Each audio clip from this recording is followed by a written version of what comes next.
మునుగోడు ఉప ఎన్నికల్లో ప్రజలందరూ రాజగోపాల్ రెడ్డికి మొగ్గు చూపుతున్నారని బీజేపీ నేత శ్రీవర్ధన్ రెడ్డి అన్నారు.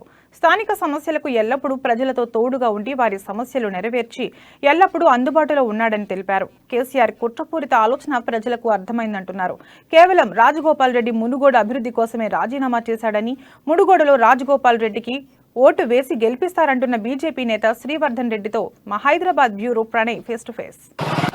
మునుగోడు ఉప ఎన్నిక వేడెందుకుంది. ఇక రానున్న 3-4 రోజుల్లో ఎన్నికలు జరగబోతున్న నేపథ్యంలోనే ఇప్పటికే తమ అభ్యర్థిని గెలిపించేందుకు బీజేపీ శ్రేణులు పెద్ద ఎత్తున కూడా ప్రయత్నాలు కొనసాగిస్తున్నారు. రాజగోపాల్ రెడ్డిని మరొకసారి ఎమ్మెల్యేగా చేసేందుకు, బీజేపీ పార్టీ నుంచి ఎమ్మెల్యేగా చేసేందుకు పూర్తి స్థాయి ప్రయత్నాలు కొనసాగుతున్నాయి. వివిధ ప్రాంతాల నుంచి కూడా అనేక మంది నేతలు ఇప్పటికే మునుగోడు చేరుకుని తమ అభ్యర్థిని గెలిపించేందుకోసం ప్రజలతో అమేకం అవుతూ డోర్ టు డోర్ క్యాంపెయిన్ నిర్వహిస్తున్నారు. ప్రస్తుతం మనతో పాటు శ్రీవర్ధన్ రెడ్డి గారు ఉన్నారు. వారితో మాట్లాడే ప్రయత్నం చేద్దాం. చెప్పండి, మునుగోడు ఆల్మోస్ట్ ఎలక్షన్ కోడ్ నుంచి కూడా ప్రచారాలు చేస్తున్నారు, ఇంటింటి క్యాంపెయిన్లు చేస్తున్నారు. ప్రజలు ఏమంటున్నారు? ప్రజా స్పందన ఏ విధంగా ఉంది?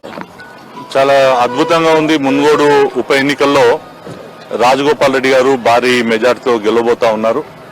మరి ముఖ్యంగా రాజగోపాల్ రెడ్డి గారు ఏదైతే ఈరోజు మునుగోడు ప్రజలు ఒకటే అనుకుంటున్నారు. మరి 86 మంది అధికార పార్టీ ఎమ్మెల్యేలు, 14 మంది మంత్రులు, ఇలా ముఖ్యమంత్రి కేటీఆర్ వీళ్ళందరినీ కూడా మునుగోడుకు తీసుకొని వచ్చారు అంటే మరి వాస్తవం కూడా రాజగోపాల్ రెడ్డి రాజీనామాతో ఉప ఎన్నికతోనే ఇది సాధ్యమవుతుందని చెప్పేసి మరి ప్రజలందరూ కూడా ఈరోజు చాలా బలంగా విశ్వసిస్తున్నారు.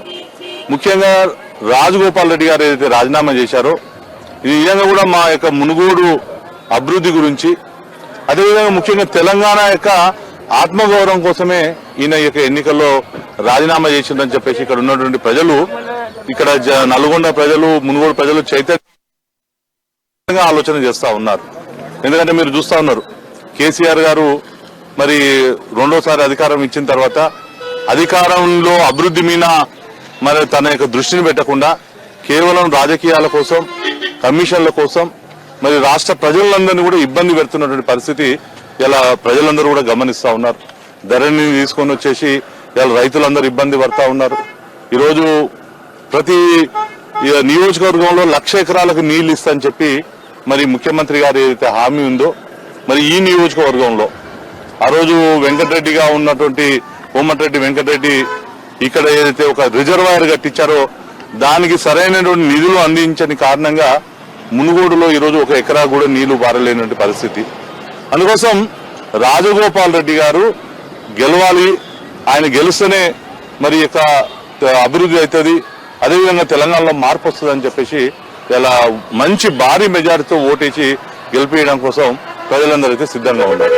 అంటే ఆల్మోస్ట్ రాజగోపాల్ రెడ్డి రాజీనామా ముందు చెప్పిన మాటే, రాజీనామా అనంతరం కూడా ఇప్పటివరకు కూడా ఆయన చెప్తున్న ఒకే మాట, మునుగోడు అభివృద్ధి చేయాలంటే ఖచ్చితంగా నా రాజీనామా అవసరం అంటూ ఆయన ప్రతిసారి చెప్పిన మాటే. సో రాజగోపాల్ రెడ్డి ప్రచారం చేస్తున్న నేపథ్యంలో టీఆర్ఎస్ అక్కడక్కడ అడ్డుకట్టలు వేసేటువంటి ప్రయత్నం కూడా చేస్తుంది అనుకుంటా. ఇప్పుడు వాళ్ళు అధికార యొక్క దుర్వినియోగం చేస్తా ఈరోజు వాళ్ళు అనేక రకాలైన ప్రలోభాలను పెడుతూ ఇలా బెదిరిస్తా ఉన్నారు. మేము ప్రజలకు ఒకటే చెప్తా ఉన్నాం, ఈరోజు ఇది ప్రజల యొక్క హక్కు. ఇలా పెన్షన్ అయినా, లేకపోతే ఈరోజు రైతు బంద్ అయినా, లేకపోతే దళిత బంద్ అయినా, ఇది రాజ్యాంగంలో మనకి ఇచ్చినటువంటి హక్కు, ప్రభుత్వాల యొక్క నిర్ణయం.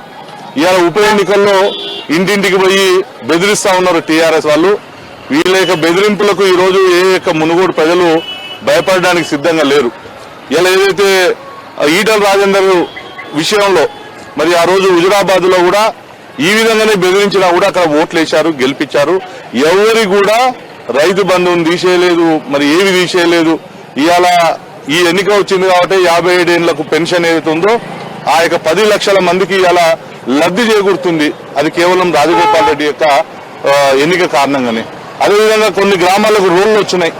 ఇలా ఏదైతే యాదవులకు, గొల్ల కుర్మలకు ఏదైతే గొర్రెలు ఇస్తున్నారో దానికి సంబంధించినవి కూడా ఈరోజు డబ్బులు వచ్చినాయంటే అది కేవలం మరి రాజగోపాల్ రెడ్డి గారి యొక్క రాజీనామాతోటి ఉప ఎన్నికతోనే ఉంది. అందుకోసం ప్రజలు ఎవరు కూడా మరి ఈ యొక్క టీఆర్ఎస్ వాళ్ళు అవివేకంగా వ్యవహరిస్తున్నారు. వాళ్ళు బెదిరించాలని చూస్తా ఉన్నారు. వాళ్ళు బెదిరించినా, వాళ్ళు ఏం చేసినా కూడా ప్రజలు చాలా స్పష్టంగా ఉన్నారు.